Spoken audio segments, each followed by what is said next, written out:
Shri Chandrashekhar.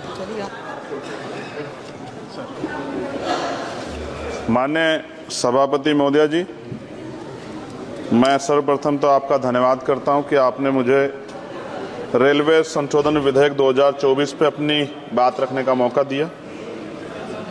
Railway संशोधन विधेयक 2024 पर मैं अपनी गहरी चिंता व्यक्त करता हूं। यह विधेयक भले ही रेलवे के शासन ढांचे को सुव्यवस्थित करने का लक्ष्य रखता हो, लेकिन ये हमारे रेलवे सिस्टम की मूलभूत ताकत को कमजोर कर सकता है। केंद्र सरकार की बढ़ती भूमिका भले ही अच्छे इरादों से प्रेरित हो, लेकिन इससे नौकरशाही में देरी हो सकती है और समय पर निर्णय लेने की क्षमता कम हो सकती है। हमें अपने रेलवे सिस्टम की चपलता और लचीलेपन को खोने का जोखिम उठा रहे हैं। रेलवे बोर्ड में सदस्यों की नियुक्ति मैं मंत्री जी से पूछना चाहता हूं कि क्या SC, ST, OBC और महिलाओं को इस बोर्ड में जगह मिलेगी? रेलवे बोर्ड सदस्यों की नियुक्ति शासन का एक महत्वपूर्ण पहलू है।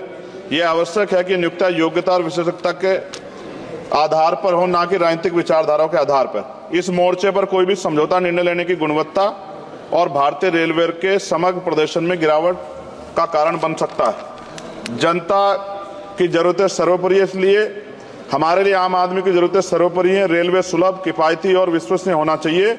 विधेयक को सुनिश्चित करना चाहिए कि इन सिद्धांतों का पालन होगा। हालांकि विधेयक का उद्देश्य अच्छा हो सकता है, लेकिन इससे संभावित परिणाम दूरगामी है। हमें सावधानीपूर्वक आगे बढ़ना चाहिए और सुनिश्चित करना चाहिए कि सुधार रेलवे के मूल तत्वों को कमजोर न करें। साथ साथ सभापति महोदया, जिस लोकसभा क्षेत्र से मैं आता हूं, नगीना, वो बहुत पिछड़ा हुआ क्षेत्र है। वहां के युवा, किसान, महिलाएं, मजदूर जीवन यापन करने के लिए कठिनाइयों का सामना करना पड़ता है उनको। इसलिए मैं माननीय मंत्री जी से मांग करूंगा कि नजीबाबाद से मुंबई और जम्मू के लिए ट्रेन चलाई जाए। साथ साथ नजीबाबाद स्टेशन गढ़वाल का प्रवेश द्वार है।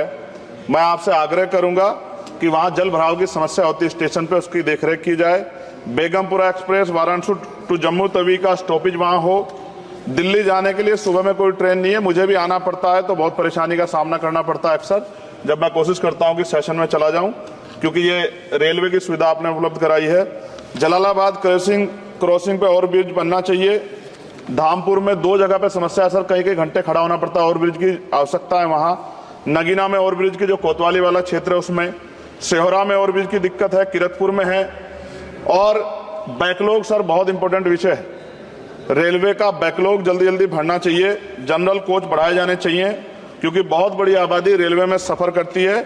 बहुत लोगों की जान दुर्घटना में जा रही है। हमने कई एक्सीडेंट जो है देखे हैं, और एक कर्मचारी की जान के जिस तरह दब गई, ये भी एक बहुत बड़ी समस्या थी। जनता में गुस्सा पैदा हुआ, इसकी रोकथाम की जाए।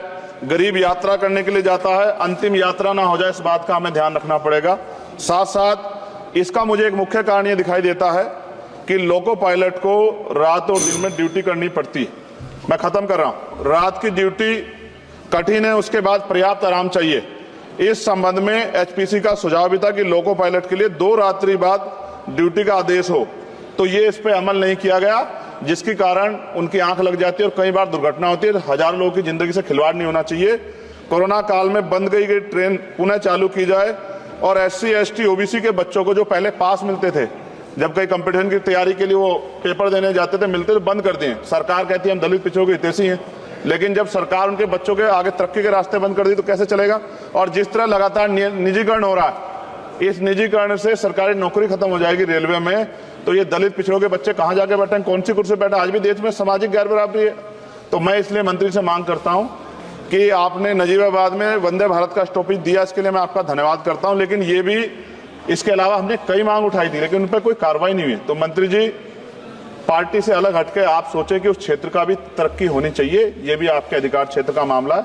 मैं दोबारा सभापति महोदय को धन्यवाद देता हूं और माननीय मंत्री से आग्रह करता हूं कि हमारी मांगों पर ध्यान दें और उस क्षेत्र में अवसर पैदा हो, इसका ख्याल रखें। बहुत बहुत धन्यवाद।